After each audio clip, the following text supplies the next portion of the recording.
Hi, and welcome to another edition of Onside SA, where we're going to be talking football with our international pundit, Stevie B.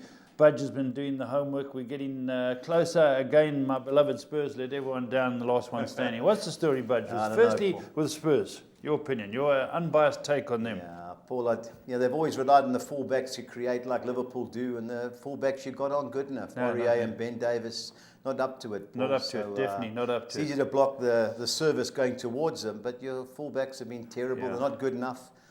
And the league position doesn't lie. You know, Budge, you and I discussed this about 2 months ago, and it hasn't improved. No, I've never been in love with Pochettino, Paul, tactically. Yeah, tactically. Some of his decisions have been, and it all ended with Moura in the Champions League. Yeah, that's right. And he had Aurier playing right wing at one stage when he brought on Foyt. But anyway, let's not dwell too long on it. Let's talk about the contest, Budge. Yep. Because there's 159 left. Is that accurate? 159, yeah. 67 went out. 67, I think most were on Spurs.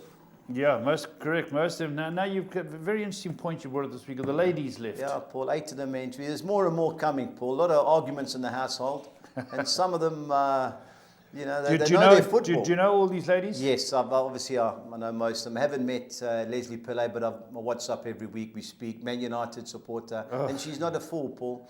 I asked her why she wasn't. You just said she's a Man United supporter. Yeah, she's a fool. Yeah, you know, Milan Laveau. She got to the first competition we had. She got to last 11. Carla de Quintus. She's had horses. Her and Dora. Yes, that's right. She spoke to Carla. Yes. So there's plenty. And Julie Usher. Yeah, that's she's married to Lance Whiteford. You know, the Einstein that's from the country club. Yeah, he's country club. I saw him at the country club on Thursday. Okay, no, Julie's no fool. Okay, well, she married him. Let's not go on. Okay, let's.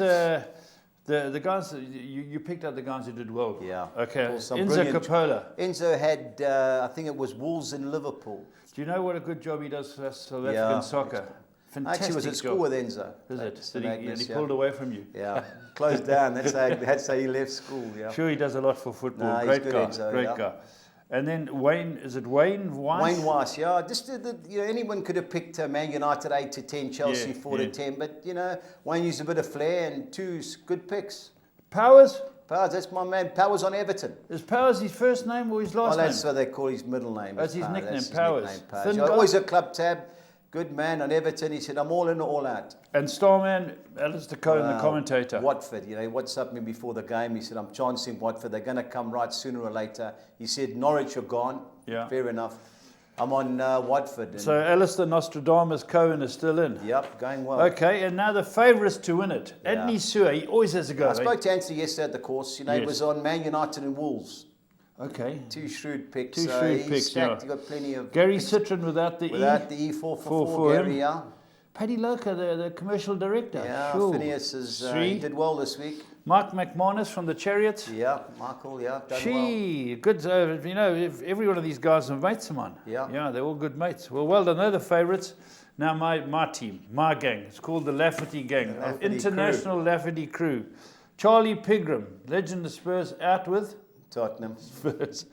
Derek Ramsey, Wales. Yeah, he was complaining, he was wailing. He said he should have gone for his team, Everton. Yeah, he's out to Spurs. Yeah. Stevie B, the international pundit, he was cursing Man United. He thought my boys were going to spook him, but they never. And Mark Abu, the Egyptian cross-dresser. Yeah, Wolves. Well, so 2 of my team, and I've only got one left, so I'm hanging in there. But I'm pleased Stevie's gone that far. Let's see if we can get Stevie on the line. Stevie, you there?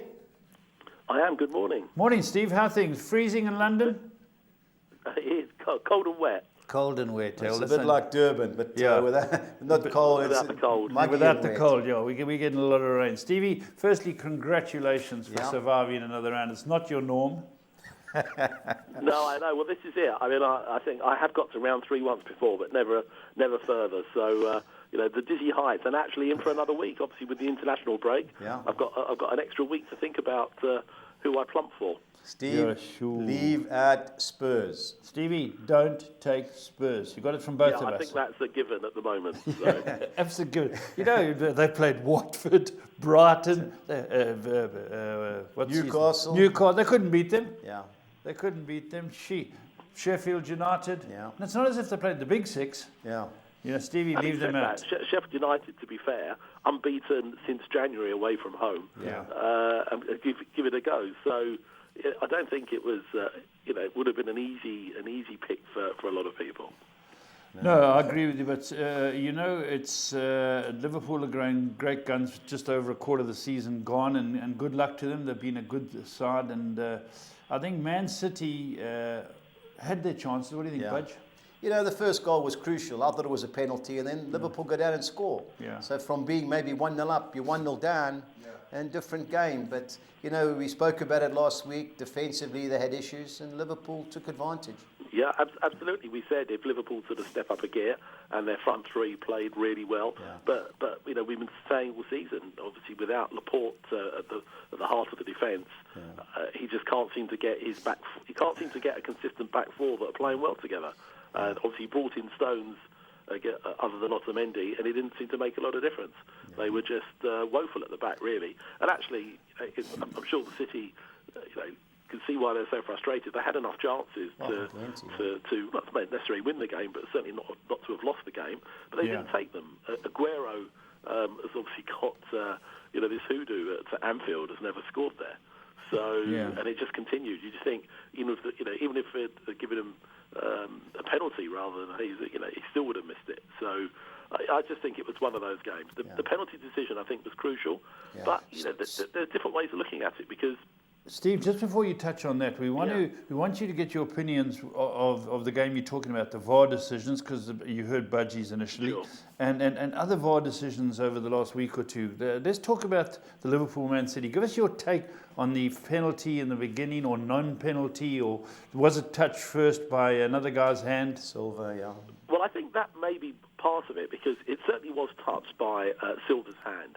Now, had that ball have gone through behind Van Dijk and Sterling scored, it would definitely have been disallowed because the way that the VAR rules have worked, and we've seen it this season already, if an attacker touches the ball, whether it's accidental or not with his hand, it will be disallowed. However, the other way, they're giving the defenders the benefit of the doubt. So Van Dijk was given the benefit of the doubt that it wasn't deliberate, it wasn't sort of hand to ball, it was ball to hand, and as such, he was given the benefit of the doubt and it wasn't given as a penalty. So but this is the anomaly, I guess, the inconsistency of the way that VAR is working. So City certainly can feel aggrieved, but I think under the letter of the law, as it were, as VAR is being applied, I think that right or wrongly, that was the decision.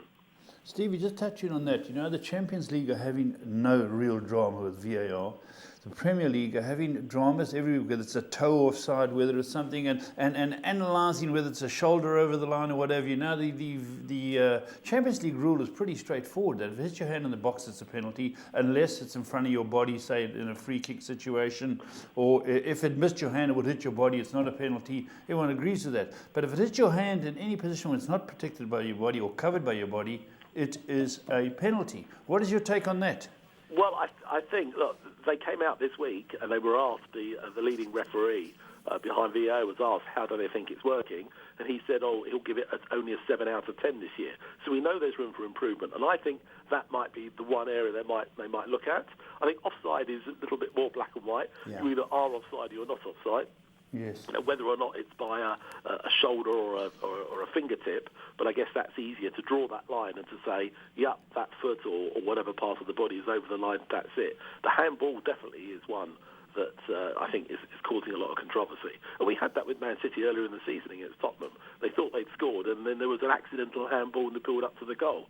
So, I think it is. I think it should be looked at because it is causing controversy, and also the referee. They're saying maybe the referee should be going over and looking at the monitor as well. I know it will hold up, but then the referee who's made a decision or not made a decision can actually sort of back up what VAR are saying by looking at it himself. Steve, so, I think we're going to get more controversies. We're only 12 matches in. We've got two-thirds of the season to go. Steve, I don't agree with the ref going and having a look at the monitor. I'll tell you why. The time-consuming part is definitely one. Now, the ref makes a decision on what he's seen, whether he's right or wrong. The final decision in every instance, Steve, not 99%, in every instant is made by VAR. Nothing else. If you tell me one incident that has, if VAR says no goal, it's no goal. If VAR says offside, it's offside. The ref can jump on his head and say, listen, the buck stops with VAR. Not with the ref running off to look at the sideline. What's he going to change his decision? Once VAR make the decision, Steve, It's not a ref's fault. Well, that's what's happened. Except obviously we have seen in outside of the UK where referees have looked at the monitor. So it depends whether you're giving any discretion to the referee on this. So obviously they make a split decision, which they've always done, rightly or wrongly, and then VAR is there to decide whether any significant error has been made. But I think you'd think that with technology, VAR should work 100% of the time. Yeah. But if they're saying themselves they're only giving themselves 7 out of 10, then we know it's not working. And there are going to be controversial decisions. But I guess ultimately, the bad decisions are going to be less than when it's just left to the naked eye and the split decision as we've had in the past. So, correct. I don't think it's perfect, but it's certainly probably better than it has been. I agree. Steve, I actually got to disagree, because if you have a look at the World Cup in Russia, VAR, they carried on playing, didn't they? And then if there was a penalty, they came back. Yeah. And I was one of those that said, we've got to introduce it. But what's going on in England? Aren't they doing that? No, but in the World Cup, they never got anything wrong, bar the actual final where the referee ran off with a handball for the penalty. And I thought, this is the best thing that could have happened. But I don't know what's going on in England. Whether whoever's the match official who's sitting in the TV room, those are the people that have got to come under scrutiny. That's where the buck stops. You look at cricket, they get 1 in a million wrong. But other than that, soccer, it's 7 out of 10. It's definitely not good enough. It's not good enough. You know what money's wagered? 1 billion people watch Liverpool play Man City. Yeah. 1 billion people watch it. Never mind the people who have a bigger wager. But I agree with you. I agree with you. There's less bad things getting through. And I agree. It's going the right way, but as Bud said, it's not right. For me, it's a TV referee who's got I don't think they can change it much at the moment. No. But I think they will have a good look at it in the summer, and we might see sort of 1 or 2 tweaks. But as I say, but maybe if it wasn't for the odd controversy, pundits and people and sitting in the pub of a Saturday night wouldn't have a lot to talk about. So you'd like to think, as we said before, that it will cut out this human error. But surprisingly, that there have been more. I think there's been more controversy than they were expecting. More controversial decisions, and there seems to be one every week at least. Yeah. Steve, talking about controversial decisions, who's going to be the next manager to be fired or leave his post? Well, at the moment, the joint favourites, when I looked yesterday, were Ralph Hasenhüttl, which I suppose is no surprise, and Unai Emery. A lot of pressure on Emery at the moment. I mean, they really are underperforming again, Arsenal. And with everything that's gone on with Xhaka, who looks as if he'd probably played his last game for Arsenal, as things stand, it's not a happy camp. Arsenal don't hire and fire managers, as we know. So, interesting name thrown in the mix this week is Arteta. Okay, Man City's assistant. But just didn't Unai Emery get a vote of confidence from the board a day ago? Well, that doesn't always, as we know, that doesn't always follow. But there comes a point when the fans are booing, and if you think that some of the players starting to question his tactics, that can't carry on. And if Arsenal end up with a poor season, certainly struggling to make top 4, if they fell out of the top 6. Then I think something would have to be done. I think there's a limit to how long they'll give him. But on the other hand, Ralph Hasenhüttl, Southampton were woeful against Everton, shocking in the first half. Should have been more than the 1-0 down. Haven't won at home. I think it's something like 1-2 out of the last 16 league games. I can't see that he could be there much longer if that continues. Yeah, I agree, because the gap is slowly widening between where they are and the safety places in the league. And if he's going to go, surely it's got to be in December to give the new manager time to sign a few players for the... You would have thought so. So they have I guess he has a bit of a window of opportunity. If they're not going to get rid of him in the international break, and it doesn't look as if that's happening, because one would have assumed they would have done something, then he's probably got until Christmas. Yeah. And if they don't turn it around, if they're still in the bottom 3 but not playing well, I think it's performances as well. They've had a couple of good performances, but they played quite well at Man City. Obviously, were unlucky to lose at the end, but they were very poor against an Everton team that hadn't won away. Yeah. So I think that was a huge win for Silva. He needed to win, and it gives them a bit of breathing space outside of the bottom 3 now. All right, Steve, it's International Weekend, as we know. Big game seems to be Northern Ireland at home against the Netherlands. Any chance for an upset? I would be very surprised. I watched quite a bit of the game recently when they played over in the Netherlands. Yeah. And, against the run of play, they took a shock lead at Northern Ireland, and for a few minutes you thought maybe this could be an amazing result, but they conceded sort of 3 in the last 10 minutes. And I just think if the Netherlands step up their game, I think they'll win that by a couple of goals. All right. Now, Scotland, who can't qualify, travel to Cyprus. Is that the upset of the weekend, especially for the UK nations? I mean, they've had a woeful campaign, Scotland. They've been well beaten by the big teams in that group. They've never lost to Cyprus, but I think this is pride. There's a lot of pride there. Yeah. I wouldn't be at all surprised if Cyprus come out and give them a bit of a shock. Whether they beat them, but they might hold them. But as I say, it's been a woeful campaign for Scotland. All right. Now, one team who's got to win is Wales. They travel to Azerbaijan. How do you see that one going? Yeah, I think you're right. Well, they after that they then play home. They're then at home to Hungary, which they'll have to win as well. Yeah. If they don't win at Azerbaijan, then they're in trouble. I think they'll go to Azerbaijan. I think they'll win. I think it will be very close. Yeah. They don't lose by many goals, Azerbaijan, particularly at home. But I think Wales, if they want to get out of that group, they're going to have to win that, and I think they probably will do by a goal. All right. Now, England play tonight and obviously travel to Kosovo on Sunday. Do you think that spat with Gomez and Sterling will affect them, or will they just water under the bridge? It's interesting. I mean, Southgate has already said that Sterling will play against Kosovo. I'm not sure whether or not dropping him tonight was the right punishment necessarily, but he's obviously taking the blame. And it was interesting that the whole thing came out into the media very quickly, because it happened in the training camp, and actually they could have just kept it quiet and said nothing. But it's interesting that it was there publicly. England only need 1 point from the 2 matches to qualify. I think they'll win tonight, and whether or not he decides to rest 1 or 2 against Kosovo, because if the group is won, he might decide to do that. So he might sort of mix and match and give a few of the other fringe squad players a game. So you'd expect England to win, but I think that one might be a bit closer. Okay. Steve, League One, that's where we've got several of our pools. I'm going to run through the fixtures this week. Blackpool at home against AFC Wimbledon. Yeah, you'd expect Blackpool to win. I mean, they're having a sort of semi-decent season. Wimbledon have been struggling. Yeah. They were in the bottom 3. They pulled themselves out a little bit, but I think that Blackpool should be too strong at home. All right. Now, Bolton seem to have a bit of resurgence. Can they upset or beat MK Dons? I think they can, actually. I mean, they've won their last 2. As we know, they started off that horrendous start. They didn't have enough players in the squad, and they were playing youth team players. They've obviously brought players in. MK Dons are having a shocking run. I think they've lost 5 in a row now.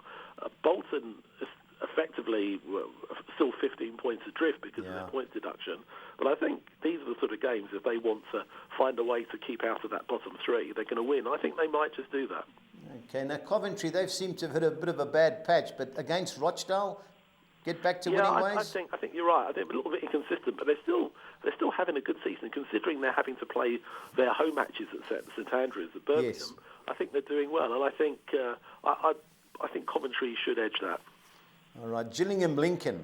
How do you see Steve Evans' team going there? Lincoln started off well.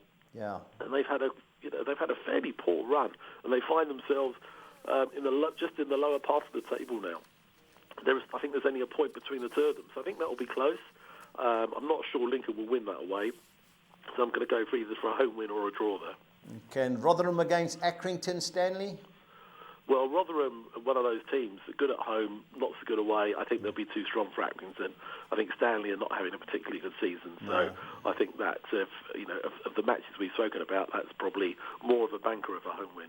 Yeah, smallest professional club in England, Accrington. Can you believe it, in the 4 leagues? And we got lost there. There's only 2 rows. Who's Stanley? Stanley, well, no idea who Stanley is. Any idea, Steve? Accrington, Stanley? Accrington Stanley, no. I mean, it's a great old club that went out of the Football League for many years.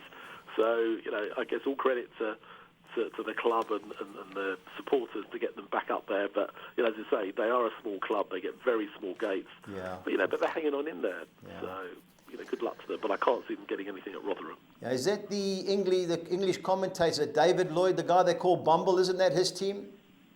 I think, absolutely is. Yeah, it is. Yeah. Gee, Bumble, what a man. He's out in the sun in New Zealand at the moment, so I don't think he'll be watching them much over the holidays as England are on tour. Stevie, thanks very, very much. As usual, pleasure talking to you. And you've got 2 weeks to stew. 2 weeks to get studying, Steve. Yeah, no, I'm looking forward to whatever my pick is next weekend. All right. Stevie, thanks very much, pal. Talk to you soon. All the best, Okay, Steve. bye-bye, Steve. Alrighty, Buds, let's move on. Euro qualifiers. Yeah. Yeah, there's Is games that tonight. where all the bets are? Yeah, there's games tonight, Paul, Thursday. Obviously, we couldn't include those because of the time the show flights. So we kick off on Friday, Armenia, Greece. I think there'll be goals in this, Paul. You know, that's Mkhitaryan's team, the guy that was at Man United. They have a go. Both teams can't qualify. I'd never take... Can't qualify? No, both teams can't qualify. That's Socrates, the Arsenal guy at the back, Yes, so you know they're going to be open gates there. Yeah. Obviously, Greece, danger, but I would never take even money Greece away from home. I'd rather take 11 or 10 both teams to score, Paul. That's a bit. Yeah. Romania, Sweden? Well, big game, Paul, third against second. Are Romania that good? Yeah, they've had a good run, especially at home, Paul. They don't get beat too often at home. Now, Sweden get a point. It almost guarantees them to go through to the finals because they play a lesser team at home on Tuesday. So a big game there, Paul. 23-10, the draw would be my bet there. Okay, and then let's move on to... Well, Bosnia Herzegovina against Italy. Now, Italy are one of 6 teams that are already qualified. But that's Roberto Mancini. Remember the guy that was at Man City, the centre forward? Right. But they've got some good players there, Paul. I was going to make them my best bet of the week, but because they've qualified, there's no real urgency. Yeah, Bosnia can't qualify. They've got Pjanic. He's a big playmaker, but he plays for Juventus. So obviously they'll know who he is. I like Italy, Paul, but I'm always scared with those type of games. You urge caution. Yeah. Cyprus? Yeah, Steve said, Cyprus are third, Scotland are fourth. Yeah, the left-back Robertson's pulled out. McTominay's not playing. Their better players aren't playing for Scotland, Paul. Cyprus, you never know, but a draw in Cyprus me there, Paul, but all the exotics, I'd put the field. Wales? Yeah, they've got to win, Paul. Azerbaijan are terrible, but as Steve said, at home, and Baku, not the easiest. Now, Wales have got to win their last 2 games. Baku, is that where the final was? That's right. Europa League. Chelsea beat so it's Arsenal. a new stadium. Yeah. So you've got to think Wales would win that, Paul, but it won't be easy. All right, here we go on to the next one is Russia, is it? Russia against Belgium. Now, both of these teams have qualified. Yeah, then obviously Belgium won all 8 games. Russia have won 7, and they got beat 3-1 in Belgium. Likewise, I was going to have a good bet on Belgium, Paul, but there's no pressure. Maybe you'll rest Hazard, De Bruyne, because they're already through. Good team. Was having a bet Who's on in charge? That's Roberto Martinez. It's still the guy Martinez. That was at Everton. No, he's done great, Paul. Classy team. Yeah. Whether he's going to play his best team Saturday and play with the squad players on Tuesday, the second game, I don't know, but I'll be watching this game, Paul. You don't want to lose. You don't want to lose. But, caution as well, Paul. Yeah, absolutely. And then Northern Ireland. Northern Ireland, they've got a miracle too. They've got to beat the Netherlands on Saturday and Germany away on Tuesday. So they can't. So they can't qualify. If Netherlands get a draw... Who does Lafferty play for? That's his team. He'll be up front. I think they'll score, Paul, but Netherlands, De They're a Ligt good at team. the back and Van Dijk. Good team, Netherlands, Paul. Stevie said... Have they qualified? They need a draw. Need a point from the last 2 games to qualify. So Croatia, World Cup finalists? Yep, I think they'll be too good for Slovakia. Slovakia are third. If they're in, this is Wales's group. If Slovakia win, Wales can't qualify. But Croatia need a draw to go through. They're a classy team, Paul. Yeah. Rakitic, he's not playing, but Modric and them. Yes. Good team, Paul. Good 4 team, to 10, look, good things.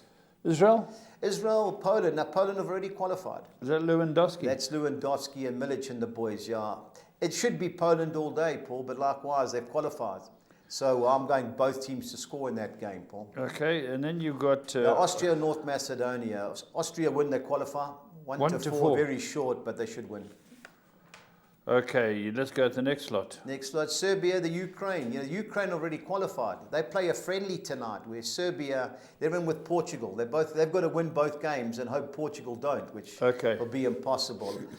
The betting's all wrong for me, Paul. I like Ukraine all day. The only thing is there's no urgency for them. They have qualified. But they've won, I think it's 8 of the last 9, and Shevchenko in charge. They've got a good team, Paul. Yarmolenko and his mates. I think they can win the game, but, win and draw for me there, Paul, Ukraine. England 6th in a good price? Yeah, I think so. I think so too. Yeah, they're all talking about the spat between Gomez and Sterling. But that did that spat flare onto a training ground? It was on the training ground. That's because they were at each other on the football field. Yeah. Well, the next day they were training for England, so obviously there was afters. Sterling must have said something. He got reprimanded and dropped.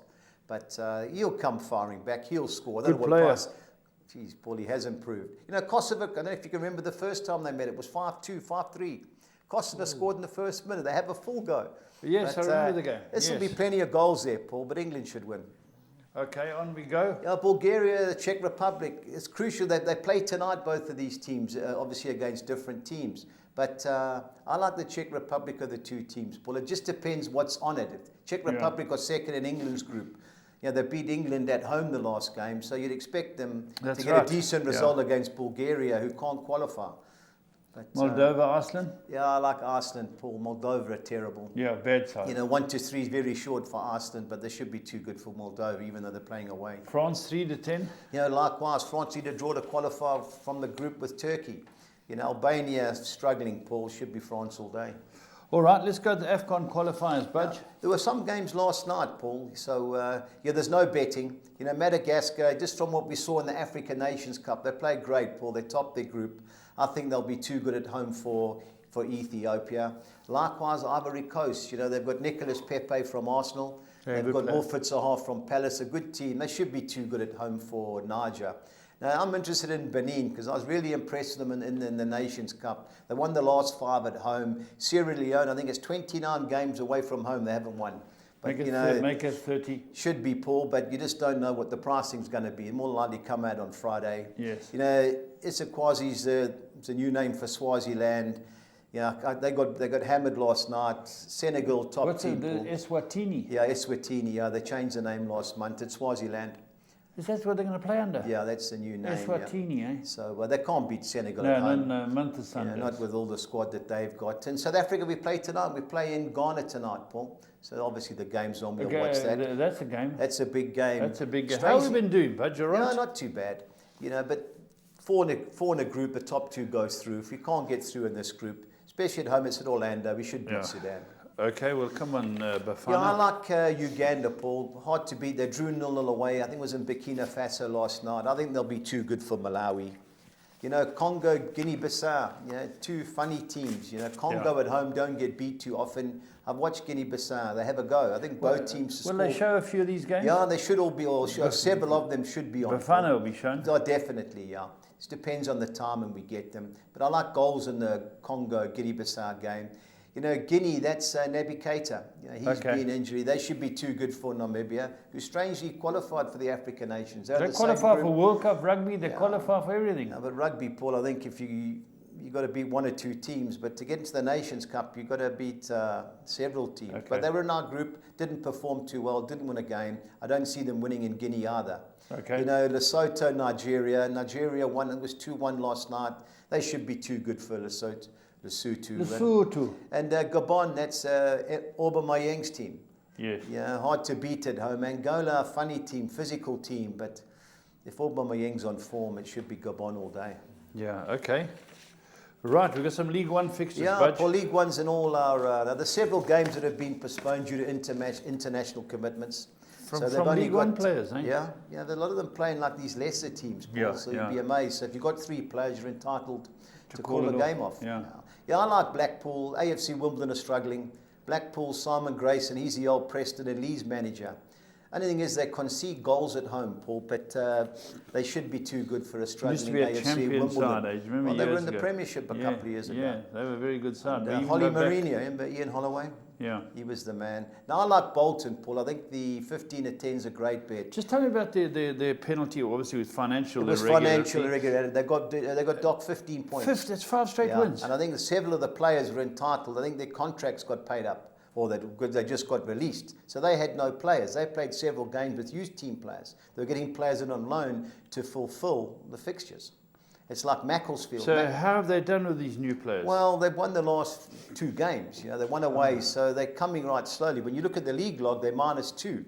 But if they had the 15 points... And what's the next guy, about 8? Yeah, it's about 8 or 9. Yeah, so there's still a lot of ground to make up. A lot of work to do, Paul, but you have plenty of time. And this is the game they've got to win, because MK Dons are, I think, 4th bottom. Okay. So at home, great stadium, Reebok Stadium. So I fancy 15-10 Bolton. You know, Coventry, Rochdale. I think Coventry are short. They've only won one of the last 7 because Rochdale have been so bad. Yeah. You know, but Mark Robbins, the man who saved Sir Alex's So job. that's at Man right. Is he United, still managing? He's still there, yeah, doing a good job. They're 6th in the league. I think they'll be too good for Rochdale, Paul. Okay. And Gillingham, Lincoln. Lincoln, the 2 brothers went to Huddersfield, the Cowley boys. Did they? Yeah. Michael Appleton, who was at ex-Man United player, he was at Oxford. He's got the job. They've only won one of the last 10, but Gillingham on in the best of form as well. So both teams to score for me there, Paul. But if I was having a bet, 23-10, the draw it would be. Okay. Let's go to the last two. Rotherham, Accrington. Rotherham, funny team, Yorkshire team, Paul. But at home, I think they'll be too good for Accrington Stanley. You know, Stanley always used to score, but they've struggled of late. But I think Rotherham will destroy them, Paul. 7-10, good things. And the last one? Last game is Tranmere, Wickham. Wickham are second. The Pirates. And what a Tranmere. And Tranmere are struggling. I think they 4th bottom. But they played in the FA Cup last week and drew 1-1 at Tranmere. Okay. So it's a Sunday lunchtime game in England. I wouldn't be taking 13-10, but over 2.5 goals, I think it was 14-10. Paul, that's our play in that particular game. Okay, let's go and look at our soccer pools. Yep, obviously it's the African AFCON qualifiers. I've gone Madagascar win and draw at home against Ethiopia. I've gone the field in the Cyprus-Scotland game. I've gone Wales win and draw at Azerbaijan. I've gone the field in the Russia-Belgium game. I've bankered Slovenia to beat Latvia and Kazakhstan to beat San Marino 2-1-6. Okay, the next one. This is a League One, Paul. I've bankered Doncaster Rovers. The game's postponed, so you can put whatever you want. So we've bankered Doncaster. Okay. I've gone the field in the Gillingham-Lincoln game. I've bankered Exeter to beat Cheltenham. I've gone the field in the Northampton-Crewe Alexander game. Likewise, the Salford City-Swindon Town fixture. And I've bankered Mansfield Town to beat Macclesfield 162. On to our 10, I've bankered Doncaster to beat Shrewsbury. I've gone Gillingham win and draw at home against Lincoln. I've bankered Exeter to beat Cheltenham. I've gone the field in the Northampton-Crewe Alexandra match, as well as the Salford City-Swindon Town clash. Our second page sees us banker Mansfield to win at Macclesfield. I've gone the field in the Leyton Orient Scunthorpe game. The Stevenage, Oldham and Grimsby Town Newport games have both been postponed, so you can bank or anything. We've banked the one. Okay. And I've gone Port Vale win and draw at home against Carlisle United. Port Vale's most famous supporter? Yeah, it's the singer Ricky Martin, I think. No, Robbie Williams. Oh, Robbie Williams. Robbie Williams, that's right. Yeah, you were close. You're close, yeah. One's living La Vida Loca, the other one's not. Apparently at the Christmas functions, he used to play to raise money. Fantastic, eh? Yeah, it's because he was a director. He had 25%, got relegated and sold. Did he? Well, then he's not a supporter. Then he's not a supporter. Well, he's a valiant supporter, yeah. Okay. On to the soccer 13. Yeah, I've gone Belgium win and draw in Russia. Likewise, I've sided with the away team in Poland not to get beat in Israel. I think Austria will beat North Macedonia. Croatia should be too good for Slovakia. I've thrown the draw and looking for an upset. Netherlands win and draw in Northern Ireland. I don't see Gillingham losing at home to Lincoln City. I've bankered Coventry City to beat Rochdale. Our second page, I've bankered Rotherham to beat Accrington Stanley. I've gone Blackpool win and draw at home against AFC Wimbledon. I've bankered Bolton to beat the MK Dons. I've gone the field in the Northampton-Crewe Alexandra game. I've gone Port Vale win and draw at home against Carlisle. And I've bankered Mansfield to beat Macclesfield 3-26. All right, Budge's best bets. Here we go. Euro 2020 treble. Paul, Tell me about this. I've gone Italy to beat Bosnia-Herzegovina. I've gone the Ukraine to win or draw in Serbia. And I've gone England to beat Kosovo and both teams to score 2,500 to 200. Okay. Euro goal over 2020 goals quartet. I've gone over 2.5 goals in the Luxembourg-Portugal, Cyprus, Scotland and Andorra, Turkey games. And I've gone over 3.5 goals in the Norway-Faroe Islands game, 2,400 to 200. Okie dokie. Both teams to score sides are Armenia, Greece, Cyprus, Scotland, Israel, Poland, and I'm hoping Lafferty can score for Northern Ireland in their clash against Netherlands. Get up there, Carl. Get up there, Carl, you 200. beauty. League One treble, I've gone Bolton to win at home against AFC Wimbledon. I've gone Rotherham to beat Accrington Stanley and over 2.5 goals. And I've gone over 2.5 goals in the Tranmere Wycombe Wanderers fixture 2,300 to 200. Our English both teams to score sides. This is League 1 and League 2. I've gone Blackpool, AFC Wimbledon. I've gone Leyton Orient, Scunthorpe, Northampton Crewe, Salford Swindon, and Tranmere Wickham. 2,500 to 200. Collis King. And our Collis King 6 on Exeter, I've gone Austria to beat North Macedonia. I've gone Croatia to beat Slovakia. I've gone England to beat Kosovo. I'm going for Italy to beat Bosnia-Herzegovina. I'm going Rotherham to beat AFC Wimbledon. And I'm going Grêmio to beat Flamengo in Brazil on Sunday. 4,009. Strange, there was only 2 teams that were bigger than even money there, Paul. The rest were all very short. So very it's amazing short, how it multiplies. But your best bet's been red hot. It's a Paul, great strength of yours. And now you've gone for a Brazilian team. Paul, what has happened? They're playing Flamengo. Flamengo drew 4-4 last night. They're going for the league title. But next weekend, they play the final of the Copa Libertadores. I think it's against River Plate in Peru. From all the reports that I've read, they're going to rest all their main players this weekend. They're playing in Grêmio, won their last 5. Hard to beat. I think it's Porto Alegre where they are. Taking a chance, Paul, but I think 12 to 10 is great value. I think they'll start a lot shorter. Talking about value, you've gone for Bolton. Paul, they've won their last 2. AFC Wimbledon are struggling. I can't believe it's 15 to 10, Paul. So that's my best each way value for the week. All right, fantastic. Don't forget the last one standing. Nothing coming up this weekend. Those lucky sods who stayed in. And the rest of you have to wait till we do the next one. But until next time, stay on side.